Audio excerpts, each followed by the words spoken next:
Hello and welcome to the AVRUM Rosenzweig Show. Welcome to one of the internet's best podcasts, where we dive deep into the lives of the extraordinary and fascinating people who leave an indelible mark on our world. Join us as we explore their captivating stories, remarkable achievements, and unique perspectives that shape history and inspire generations. Get ready to embark on a journey through the lives of inspiring people unlike any other.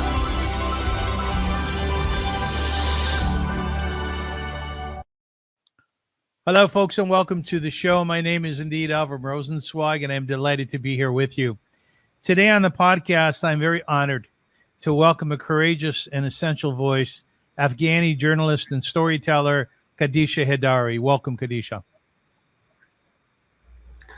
Thank you, Mr.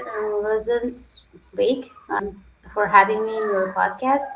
I'm really happy to speak in here, and I want to say hello and greetings to everyone who are listening to us or listen to our podcast. And please, you can ask me any question you want, and Thank you. I want to introduce myself. Yeah, You can call me AVRUM, I by the want way. Avram. Okay, Avram.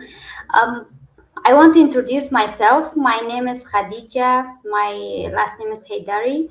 I am from Afghanistan, and I am from Afghanistan. I came Pakistan on October 2024. Now this is 1 year and 1 month that I'm living in Pakistan, and after that I was in Afghanistan and living under the Taliban regime, and you can imagine how was the life difficult. And I want to speak about any kind of experiences or restrictions or problems or the sufferings from the Taliban regime,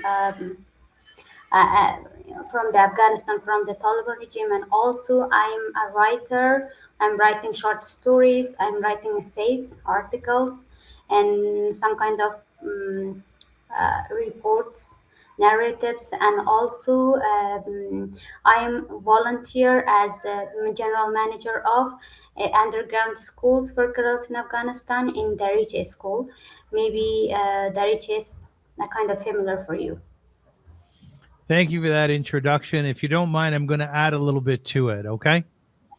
Um, Okay. journalist journalist Khadija Haidary left her home in Afghanistan in October 24, as she mentioned, after spending 3 years trying to survive as a working woman in a Taliban controlled country. When university closed to women in late 2022, Hidari joined an underground resistance network teaching math, physics, and English to girls. Ms. Hadari, who is the editor of the Zan Times, now reports from her new home in Pakistan. She is one of the few reporters documenting with clarity and compassion what life has become for Afghan women and girls under the tightening grip of the Taliban. Her work, featured in Zan Times and international outlets, shines a light on stories of the world cannot afford to ignore, from the banning of girls' education to the recent shutdown of internet access across multiple provinces, cutting thousands of young women off from their last remaining lifeline to learning and connection. Through her reporting, Kadisha brings us into the lives of students studying in secret, families struggling under impossible restrictions, and women who continue to resist by telling their stories. She writes at great personal risk, driven by the belief that truth telling is itself an act of freedom. Today, she joins us to share the realities unfolding in Afghanistan, the bravery of the woman she interviews, and the stakes of her own work as one of the country's vital chroniclers. So, once again, Kadisha, thank you very much for being my guest. Why did you decide to do this? Why did you decide Okay. to be a writer and to write about human rights in Afghanistan?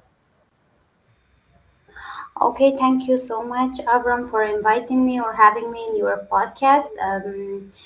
I want to, there is a big story from Afghanistan, from the Afghan women life, or from Taliban. There is a lot of stories, but from my childhood. I born and I raised in a area. There was always war. There was always a kind of war. The war starts, and we were moving in another place. Then we became to our home. Then another war comes, and between the wars, I graduated from the school.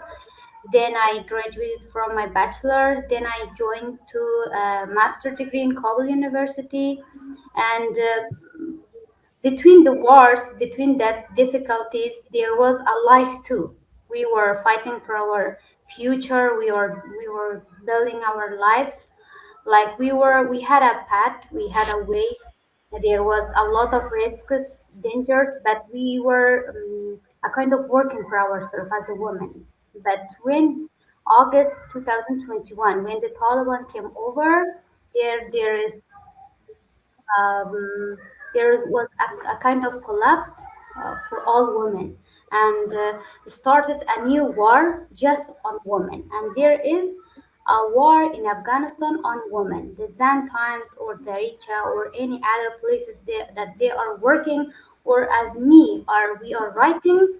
This is all about the reporting or documenting that war. There is a war against women like this, and I think this is a kind of special angle to write or to fight against a regime that they are uh, ruling like just one gender. Just the men can rule, the men can live, the men can educate, or the men can work like this. And they raise the woman from every part of the society. I was when the Taliban took over, I was working as a governance uh, specialist in IDLG, Independent Directorate of Local Governance. We were a part of government, and on August 15th, we sent to our homes, and there was no job, no hope, no salary, no income, no anywhere to go or work until August 2022, and there was when Taliban came, the schools, the elementary schools are open for now, but the high schools shut down on September 2021, and the universities shut down on December 2022. And when the on the December 22, when the universities shut down to the women, on that time I was teaching as a lecturer, economics lecturer in a private university for the girls. And for the second time, I lost my job. And after that, I was a kind of furious, when you lost two jobs, and when you lost two hoops, like two hoops, two jobs. And I was so furious, and I start to write everything that I'm saying on there.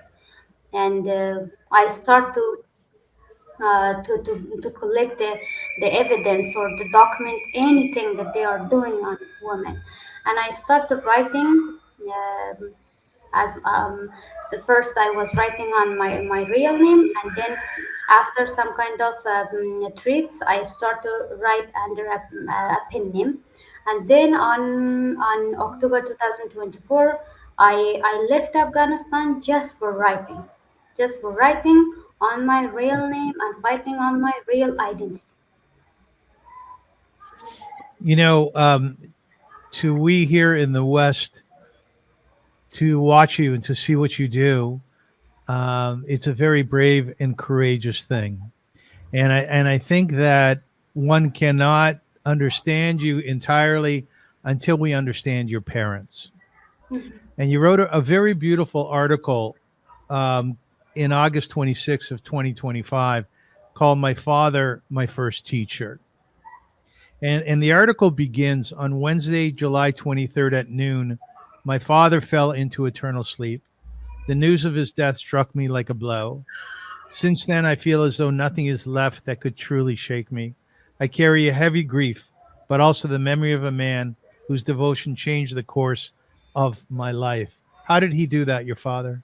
Yes, yes. Thank you for reading this You're article. welcome. And yes, my father passed away on July 23 this year, and it was a heart attack. a heart attack. He was 65 years old, and by an heart attack, he passed away. And yes, when my father passed away, there was a lot of thoughts with griefs that I was thinking about my father, how he was kind, how he encouraged me to write or to work or to educate. And then I started to write about my father, and for now I'm writing a memorial about my father, my family.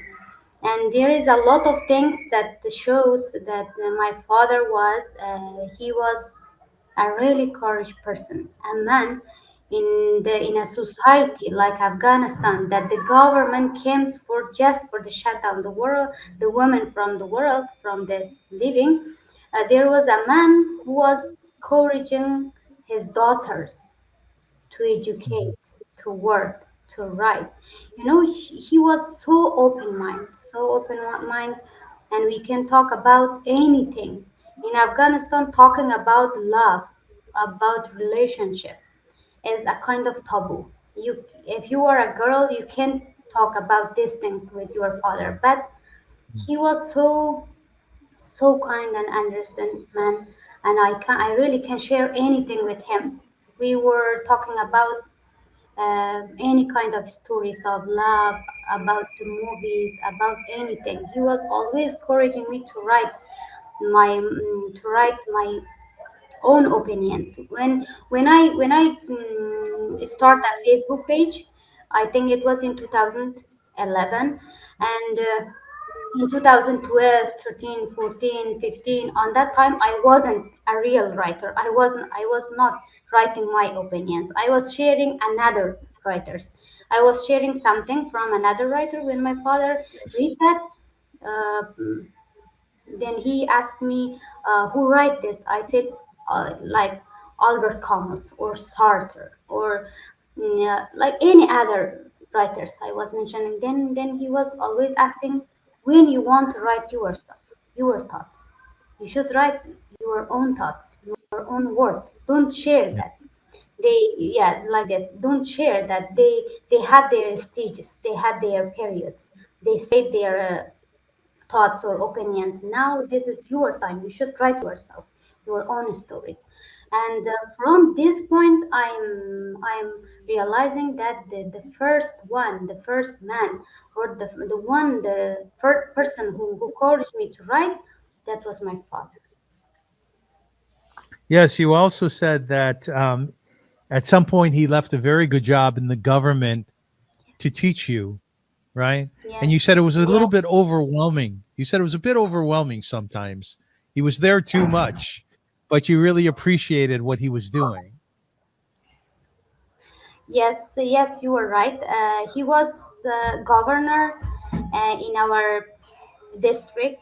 We were living in a district in a small town, and he was working as a governor or as a in security part. Always had a job in the government. And then when I was in secondary school, when I was in secondary school, he left the government job and came to the school.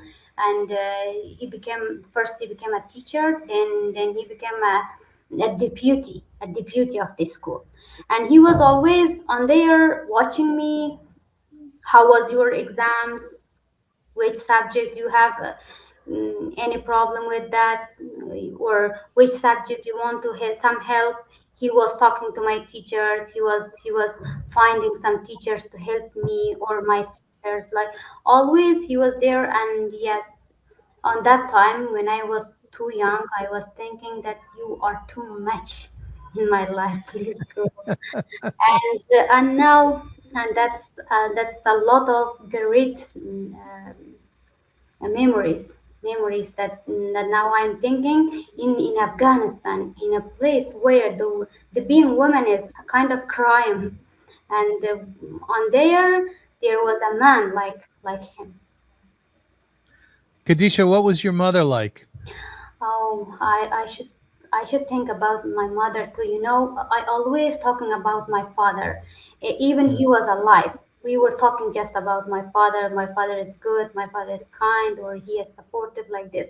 But I always forget to talk about mother, and it's a kind of that kind of patriarchy that I'm talking in where just man can be seen, not the woman.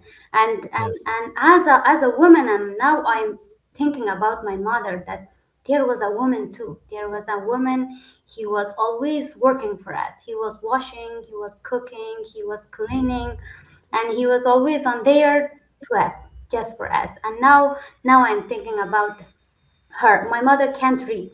You can imagine.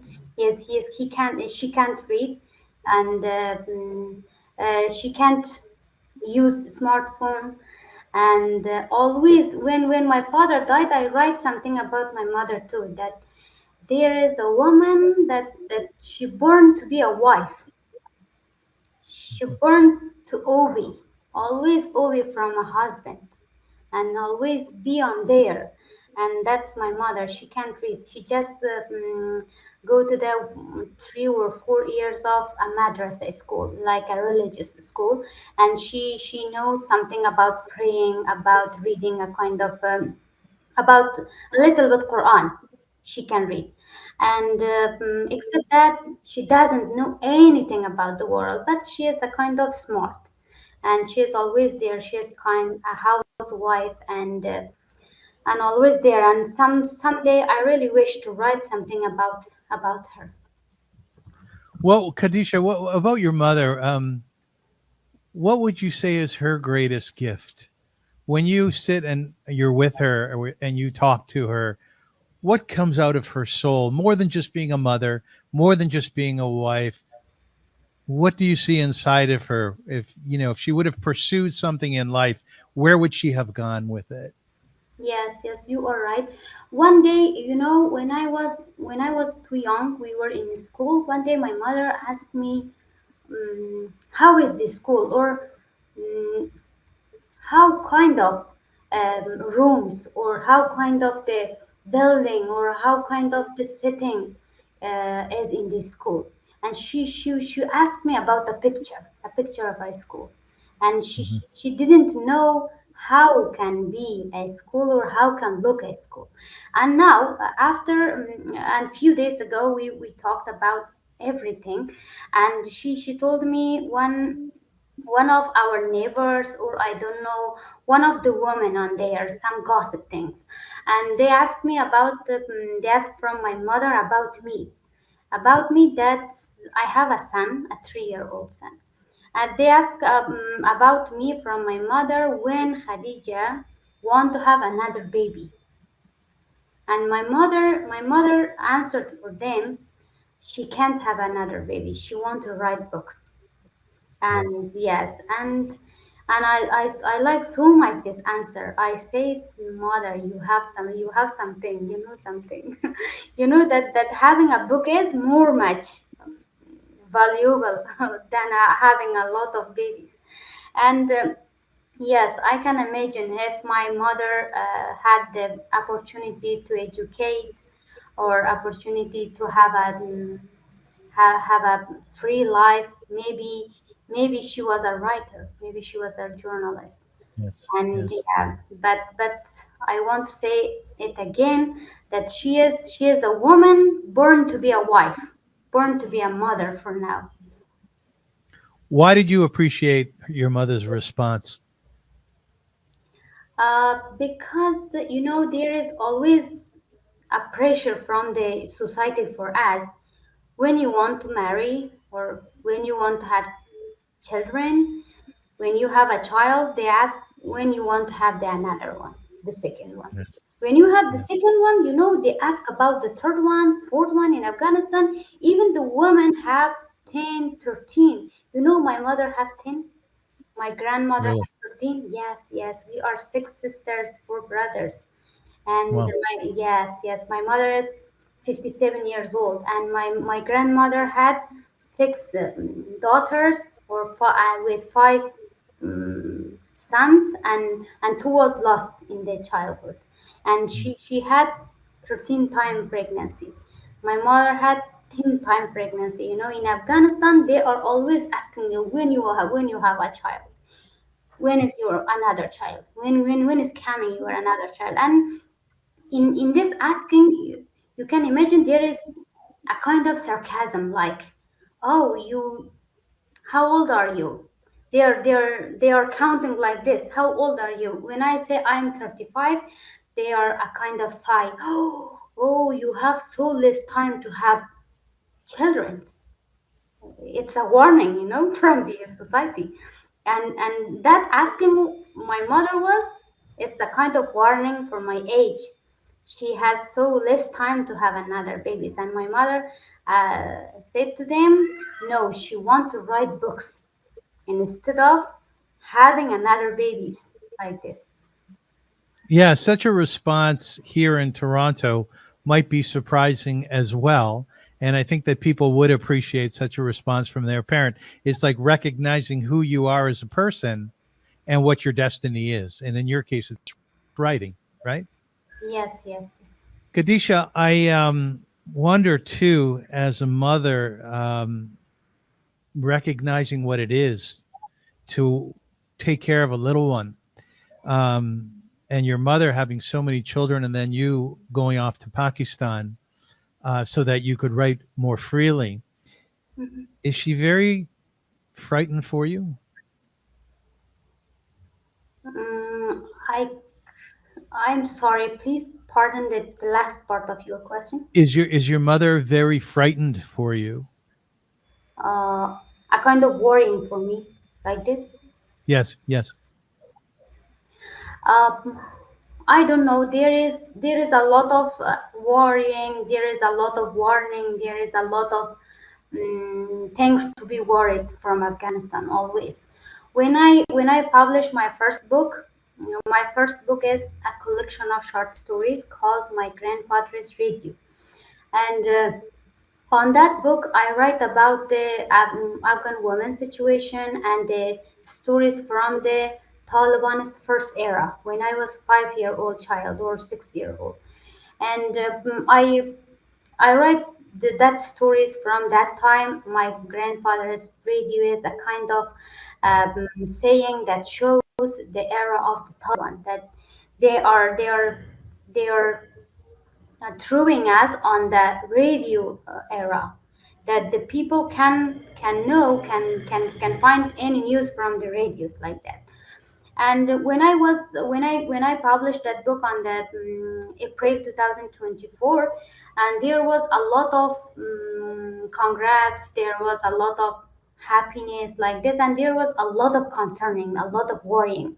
My mother, my father, or my husband, or some friends, that they were worrying about me to having to or to writing or to publishing a book is dangerous for the women in Afghanistan. Like, one of my friends, and he is like my colleague and also as my teacher, Hazrat Wahris, when I think he is familiar for you too, and he was suggesting for me to publish my book as a pen name. I said for him that publishing a book with a pen name is, I don't think it's a good thing, and I kind of forced the publication to publish my book on my name. And when it published, and there was a lot of worrying and frightening, like you were saying, on the society. Everyone was giving a kind of warn, like, you shouldn't do that like this. And for this year, in 2020, on August 2025, when my second book published on the China, and there's a lot of worrying and a kind of frightening, based on my on our village, I think, on our district.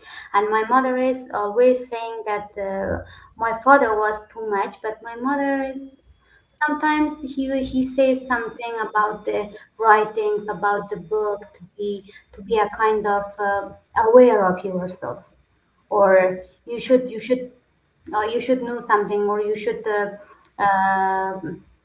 consider the situation like this. But she don't know too much about these things. She's just praying like this. She is always calm and say, I'm praying for you like this. That's what mothers do. You know, my mother prayed for me too. Yeah. So, Kadisha, the area that you've really focused on in your life is the humanitarian aspect of girls and women in Afghanistan, the educational aspect of their lives. Um, some of the ramifications or the outcomes of what the Taliban has implemented in Afghanistan in terms of the erasure, getting rid of education for girls and banning schools and now banning them from universities has created some extreme difficulties for girls and women, which I want you to talk about. One of them being a lot of mental illness that it's causing, because as you wrote in an article, that women are restricted to their very courtyard. They can't really go out, and if they do, they have to be accompanied by a man. The internet was shut down in many provinces, and this served to only isolate and alienate girls and women more so. So, from your perspective, from what you've seen and what you write about, tell us about what women and girls are going through in Afghanistan because of the lack of education that they are allowed to ensconce themselves in. Okay. I want to speak from my family, from my cousins. I have two of my cousins, and they are in 19 or 20 years their age. And when the Taliban came on 2021, they were on the school in 11th grade or in 10th grade in high school. And when the schools shut down, they sent their homes, and there was no education, no any school or no any university like this. And after 1 year or 2 year, there was souvenirs asking for the marriage from them. And two of my cousins, they for now in 4 years they married, and they have a child. And this is the I think this is the a clear example that my cousins, they sent from school to the home, from father's home to the husband's home, and now they have a child on 19 or 20 years, and there is no any future, bright future to work or to educate more. And now they are a mother, and they are serving for the husband's family. They are cooking, they are cleaning like this. But there is a difference from the past. On the past, there was not a smartphone, but for now, they have a smartphone, and they can watch the world, where the women going, women flying, women acting, women singing, women is successful in the world. And there is a kind of always bad thing that we lost everything. They know they lost everything, but everyone is waiting to the another government. To another government, everyone want to learn, everyone want to educate, everyone want to work. But in Afghanistan, there is always a patriarchy. There is a strong patriarchy. The man is on there like a god. In every home, there is a lot of gods. Your father is a god. Your brother is a god. Uncle, your husband. They can do anything on women. They rule the women's life. And I think we have for centuries struggles for centuries on women. We should fight for few centuries to become free. But when somewhere is a life, on the life can be some candles too. There is not always darkness, there is always something brightness too. And they are searching for any brightness. They are using their smartphones, they are making any videos on the TikToks, like a kind of secret. But I really don't know what is waiting for us. But always the life for the Afghan woman is always difficult. There is a lot of challenge. There is a lot of fighting. You should fight for everything. Even just going to the outside with your friend. you want to talk to your friend, you should ask for permission from your father or from your husband. Please give me 1 hour. I want to see my friends. Even for me, it's always a kind of culture. Hmm. Kadisha, you talked about what men have the right to do to women, be it the husband, the father, the uncle. You wrote an article November 28, 2025, only a few weeks ago, called The Comfort of Men Never Disturbed by the Women They Killed. It was a powerful article. And the first paragraph reads as follows. A page called Poetry Club posted a memorial for Nadia Anjuman on November 5th. In its introduction, it claimed that she had ended her life through suicide. This is the third time I have read someone describe Anjuman's death as self inflicted. And I clearly remember sitting in front of the television when I was 12 years old and hearing the reporter say, the young poet Nadia Anjuman was killed by her husband. I felt that a thoughtful, gifted woman had been tortured to death by a man, beaten with fists and blows to her head. Later, as Nadia's death became widely discussed in Afghanistan, I watched many TV programs about her. Again and again, my 12-year-old self wondered, why did her husband kill her? Does this happen often? Yes, yes. The domestic violation is always on there. It's the kind of gift. It's the kind of gift on the woman's life that you should wait for the domestic violation after your marriage. And this is the kind of culture, when you speak about a Afghan woman, about a married Afghan woman, you can wait for any kind of terrible stories from husband's family, from everyone from that family, that they can roll, that they can say anything, or they can beat, they can hit like this, they can control. And Nadia Anjuman is he murdered on 2005, but he became famous, a kind of famous after the date. And her husband, for now, he is alive, and he is trying to change the story. A kind of he is trying to change the story. In Zen times, in newsroom that I'm working in here, we are trying to collect some kind of the stories from women that they are murdering by the husbands in Afghanistan. We want to have a archive for that. And now I'm working, investigating on this, and to find anywhere any news about the in Afghanistan media. You can find always, in every day, you can find one, two, three stories that the woman killed by husband, by brother. In even this night, even this evening, I see a news that a woman killed by her brother in Jauzijan. Jauzijan is one of the provinces. And one month ago, there was a murder. A girl called Farhonda. He was 17-year old, and he was also a kind of uh, the result of closing the school.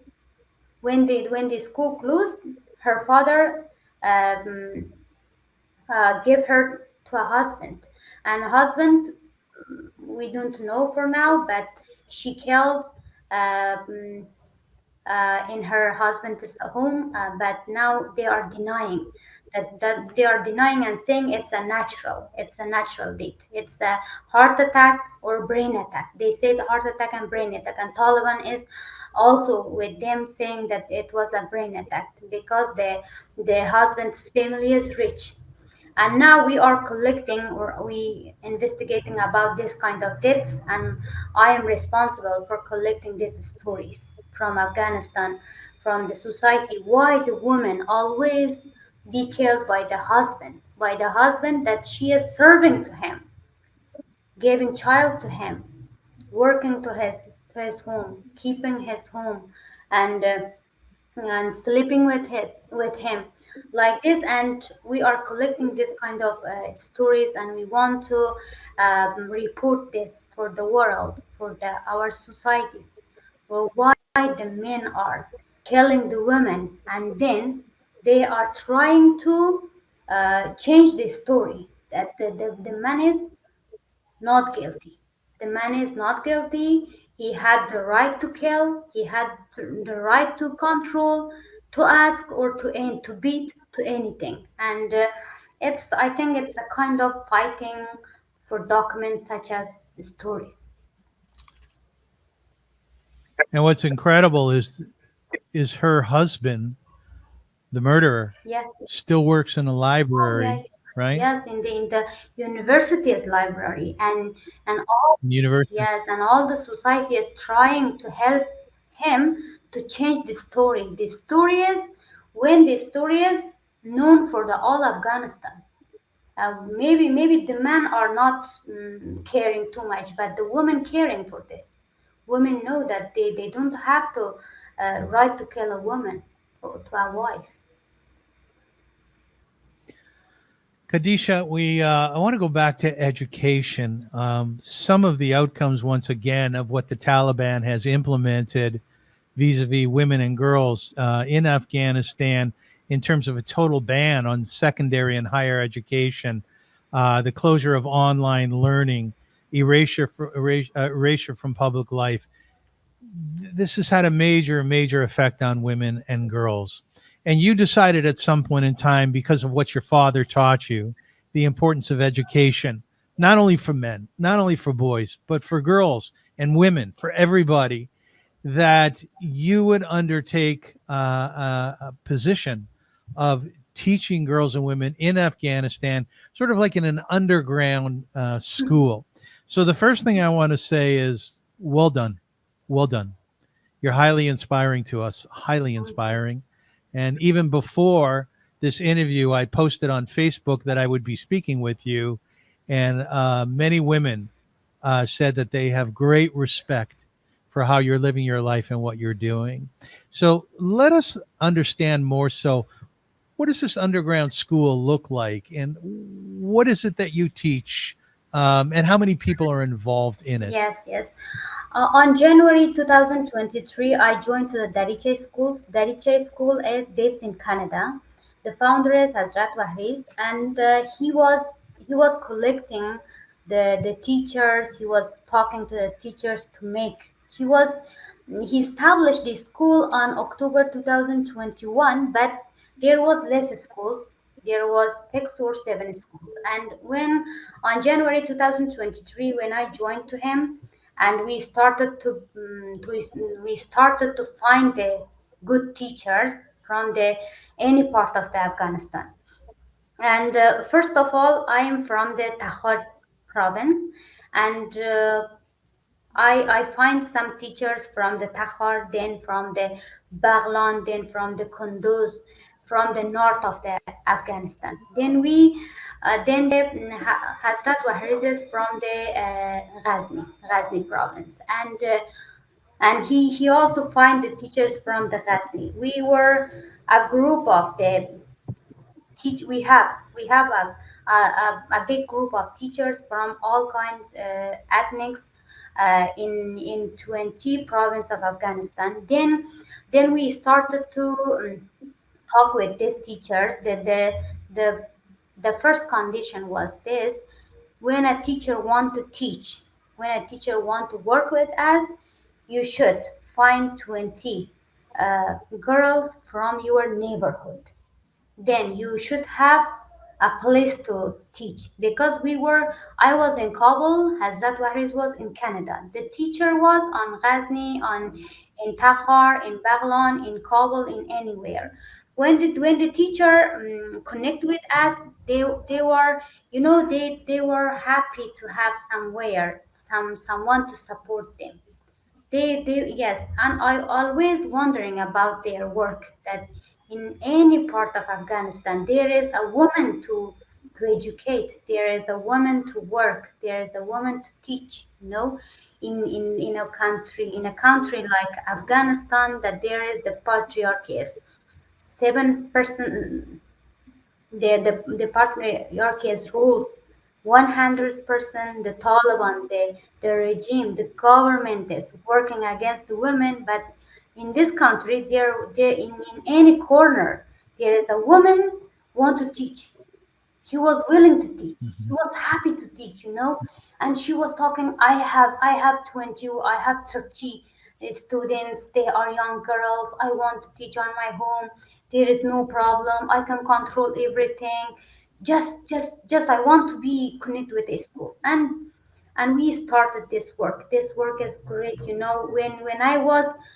I was dying from the depression on the December or January of 2023, when the universities closed, and when the beauty parlors for the women closed, when the parks were closed, everywhere was closed for the women. There was a lot of women want to teach, want to make the future, want to change their destiny. And every day I was chatting with them on the WhatsApp. I was calling. I was making the Google Meet meetings. We have the meetings, we were talking what should we do, or what subjects we should teach more. And when the girls came, the girls were 12, 13, 14, 15, even 24, the students. There was a lot of student girls, on the April 2024, when Darija lost the supporting, the financial supporting. We had 5,000 girls. 5,000. Yeah, we had 5,000 students from 20 provinces. There was 175 women were teaching from any corner of Afghanistan. There was a great school that we had. And on April 2024, our supporter, that was international organization, they stopped to support our teachers. And they said for us, the Taliban don't allow us to work in Afghanistan and support the women's schools. They they stopped supporting our teachers, but our teachers doesn't stop the work is also continuing. They are teaching, and always we have the reports, and they're teaching literature. They're teaching history, geography, biology, chemistry, physics, mathematics, math, and some kind of religion subjects. Quran, like Quran is, we teach on Quran in the underground schools because of it's a kind of it's a kind of skipping. When the Taliban enter to the school, they show their Qurans. This is a religious school like this. And always our students have Quran with them. When they come to the schools, they carrying a Quran with them. That there is a madrasa. And they learning English, they learning arts on there. And but for now, our school doesn't have financial support, and we are trying to write some proposal on 2026 to find some support for the teachers, and or to have that girls to finish their education in Afghanistan. And this undergrad, when I say a school in Takhar, I go to see a school from the when I when I when I go to their school, they direct me to go on the underground of a building, and on that time I was wondering that the underground school is really an underground school. Yeah, it is underground. Yes. It was on the underground of a building, and there was, Yes. yeah, one floor, two floor, or 10 floor. And the underground there was no windows, there was not any fresh air. But the girls were happy on there with wearing black hijabs, wearing masks, but they are really happy to have to read something, or to know something. They were happy. They were asking for me, how you write, how you are writing. We want to write our stories like this. And on there, you were just just crying for them. This kind of girls, they are willing to educate. They are really dying for any success, for any promotion, but the government shut down their universities. And I don't know what to say, but this is the reality of our country. How much money do you need? How much money do you Money, need? I don't know, and for our schools,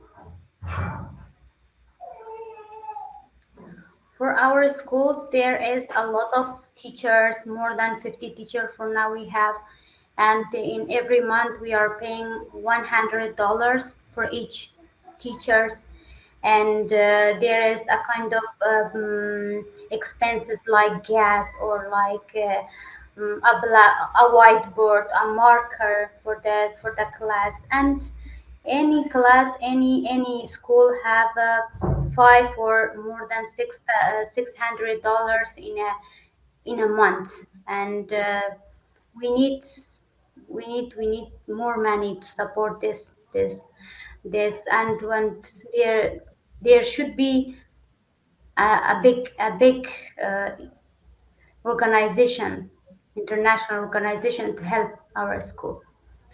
Sometimes individuals are willing to help with these things as well. So after the interview, if you can send me a page, perhaps, on what funds are required, I would be more than happy to share it with some of my listeners and viewers and people whom I've interviewed who are very concerned with women's rights, not only in Afghanistan, but around the world. And I would suggest very strongly that when you do interviews like this, don't be afraid to talk about money and the need for it, because there's a lot of people out there who can help and who want to help. Thank you so much. We will talk about then, but this is a real story that we have. That there are a lot of teachers, the girls, they are teaching, or they are working on the underground schools. There was no supporter. There is no one to pay $100 for them, and this is a big difficulty of uh, underground education in Afghanistan for now. Kadisha, when you speak about this to me and to other people, is it not dangerous for the people back home? Yes, yes, it's dangerous. It's dangerous, but our teacher's identity is safe for us. There is no name. No one knows their name and their addresses, their names, and their any kind of address or mentioning that could be dangerous for them is forbidden for us. We are not doing this, and a kind of we are protecting from them. That's in the provinces like Takhar, Badakhshan, or like Kabul. There is a lot of religious schools. Taliban started, a lot of religious schools, and between these religious schools there is underground schools too. The underground school is a kind of ruling or working like a madrasa, a religious school that Taliban can't recognize them, and this is a kind of skipping, but we are really trying to save them. This is really dangerous, always dangerous. In 3 years that I'm working in this work, there is always a fear, always a kind of returning from that schools. When I have a message from a teacher, always I have a kind of a heart attack. What happened to you? When they send me their voice messages, when I listen till the end to their messages, there is a kind of my heartbeat was like this. What happened? What happened? What happened? This is dangerous, but we should take some danger risk to educate our girls. I hope I'm not saying this too much, but you're a very impressive human being. And thank you, You really are. thank you so much. Yes, a very impressive human being. And so many of your stories remind me of stories that I have read about the Holocaust and how education went underground in the ghettos and even in the concentration camps. Um, And those people who were responsible for it, like you are today in Afghanistan, were very courageous and brave people. Have you had any interaction? Do you know any Jewish people? Yes, yes, yes. On August 16, August 15 was the collapse. August 16 was when I was in my home on Kabul in Kabul. I started to write my journal. I started a journal. On the second on the second sentence, I write the Anne Frank. I write on there, this is another Anne Frank, and writing from the Kabul. And I read the Anne Frank's diaries on 2022, and we know we were familiar about that. And I really want to mention this and talk about the Jewish people that in Afghanistan, between the open mind people or between the people they are go to university or like the literature or watching the movie, there is a movie, everyone is familiar with that. That's the Schindler's List. Yeah, and we cried with that movie many times. I was talking with that about my father, the Schindler's List, when the people they collect golds from their teeth to make a ring Yes. to the Schindler, and they write a sentence to, if you save a person, you save the world. And Yes. I always inspire from these stories.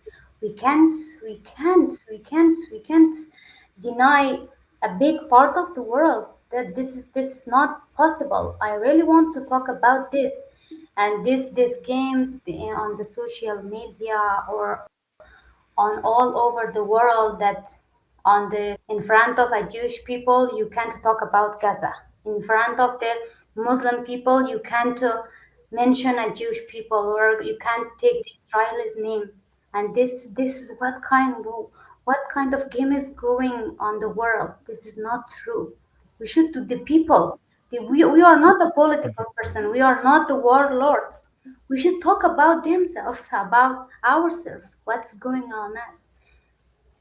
Yes, Thank you. Thank you for saying that. Thank you.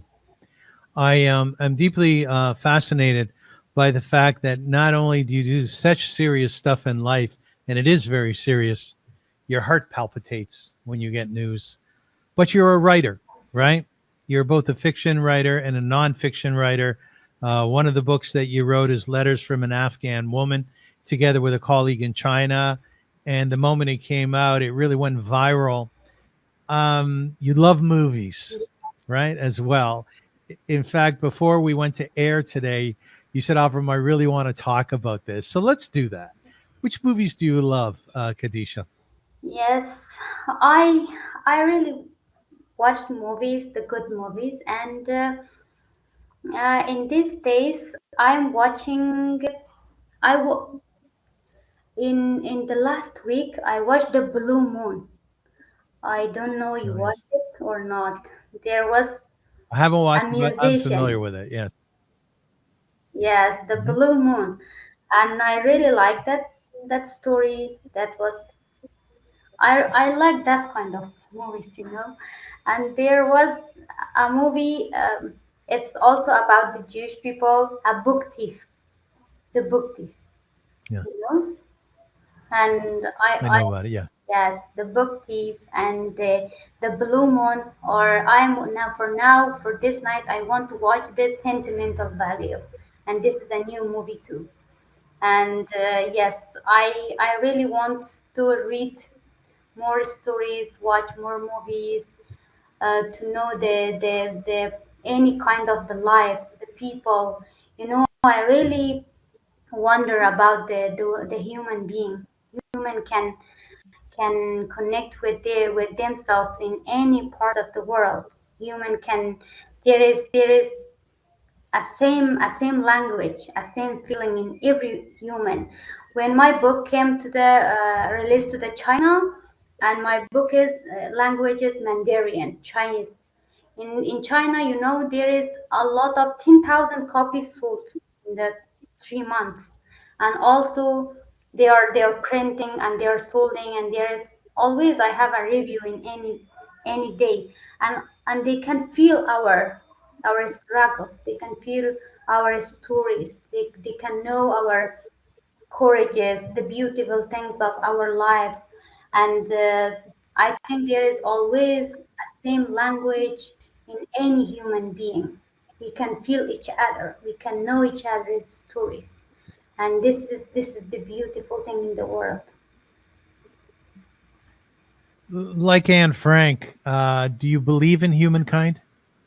Yes, yes, why not? Yes, yes, always, always, always believe in humankind from anything, from far from the religion, far from their beliefs, far from the anything. I just believe in humankind, in human being.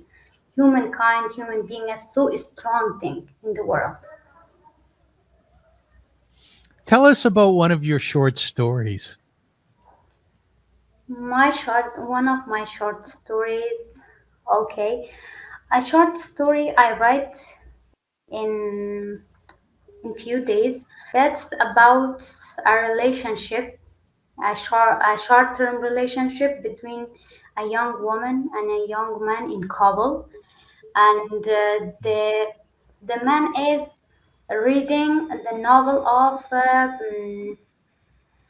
Proust. Uh, you know Proust, Marcel Proust. Yes. Yeah, Yes. the man is reading the novel of Marcel Proust. Uh, It's called in Farsi در جستجوی زمان از دست رفته. I really don't know the novelist title, but it's a big novel of the Okay. history. Yes, and the young man is reading the novel. The woman is in love with him, and they are seeing in a cafe in Kabul. And after 3 months of relationship, there is there is a marriage proposal for that girl from another man. And when she tells about that purpose for the men, for the young men, that when she tell that there is a purpose, my family is forcing me to get married, and what is your opinion? But on that time the man changed in a 1 second. From that young man that he is reading the Marcel Proust, there is a Talib, a bad man, a bad man, a Talibanist, and he was blaming on the young woman that where came from this purpose for you. You had something with that man. A blaming comes in here, and in the end, the boy is kind of hesitating that he couldn't finish the book because of this woman, because of Mhm. this story. And this is a short story, but I love to make this story because in our society, even in our open mind men, there is a strong patriarchy. They are thinking we are the best thing. We are the best one in the relationship. We should be OB, we should be respect, we should be the best one, the best person in a relationship. And woman is there is, if you are anyone, if you are something to love literature, or she is so in love, but she is always near to blaming, near to any kind of blaming. This is our society. How did you meet your husband? Oh, we meet in university. Did you? Yes, yes. In 2018, we meet in university. How come it is that you remember dates so well? Yes, yes. I think this is the kind of characteristics, or this is the kind of thing that my mind is good at it. That I can remember the dates. Very good. Yes, You're very good at it. Are you a good cook? yes, yes. I'm a good cook, but not on that way that Afghan people want to be a woman is to be a good cook. But I think in the writers, in the journalists, in the working woman, I'm a good cook. Yes. In your household, do you share the tasks between you and your husband? Yes. Cleaning up, taking care of your little one? Yes, yes. For now and for the 1 hour that we are talking, my husband is taking care of my son. Okay. Yes. Tell him we thank him. Okay, okay. Kadisha, I've been playing around with AI for the last few months and asking AI to produce a poem about my guests throughout the weeks. So I have a poem about you. Would you like to hear it? Yes. Okay. Please. Our guest Our guest today on this podcast is a woman who carries a nation's whispers, Khadija Haidary, a journalist whose courage is stitched into every line she writes. She lived 3 years beneath a sky without freedom, a woman working in a country where women were erased. When the universities closed their doors to girls, she opened their own, an underground classroom lit by math, physics, English, and hope. In hidden rooms, she became a teacher, a quiet resistor, a keeper of the light. When survival demanded exile, she walked toward Pakistan, not in retreat, but in order to keep telling the truth. Now, from her new home as editor of Zan Times, she gathers the stories the world must not forget. Girls studying in secret, mothers crossing checkpoints for bread, women who lost their jobs, their schools, their very names, yet still find the strength to speak. Her reporting is a lantern in a darkened nation, showing us where the and where courage still grows in the smallest corners of Afghanistan. In 2025, her words travel further than she ever could imagine, across China, across continents, translated, shared, held in the hands of readers who felt the pulse of Afghan women through every sentence. 18 stories became a book, Letters of an Afghan Women. But they are more than just stories, they are testimonies. They are memories. They are the proof that Afghan women lived, loved, fought, endured. Gadisha writes with the weight of trust upon her caring voices, shaped by torture, prisons, the long night of fear, and the stubborn mornings of survival. She's a witness with courage, a chronicler of women who refuse to disappear, a truth teller who believes that to record a story is to keep a person alive. And today she joined us, not just to speak of Afghanistan, but to remind us that even in the harshest silence, a woman with a pen can still be the sound of freedom. Thank you so much. Thank you so much. From you and from the AI. Thank you. You're welcome from both of us. I am very emotional after this interview, I must tell you, because of who you are and what you've accomplished and what you're doing. And the world needs more of you. And I want to thank you so much for having the courage and bravery. And I want to thank your mother and father, I really do. Sound like very special people. Your mother should be well, and your siblings, and all of your people. And I commend you. I commend you for doing the work that you do. Let me ask you a question in conclusion, which I often ask on my show. Kadisha, there are many people out there who are looking for their gift, you know? Whether it be Mhm. writing, whether it be poetry of sorts, whether it be perhaps to go into medicine or to be an accountant, to be an athlete, yet they find it extremely hard. You seem to have found your place in life. And I'm wondering if you have any advice for people out there on the best way to find that gift that lies inside of you. Yes, yes. Thank you so much. And when my second book came, many of the newsrooms or many of the addresses, they are asking this question for me. And for a friend or for a girl from Afghanistan, for anywhere to ask me this question, how can I find my gift or my way, my special way in my life?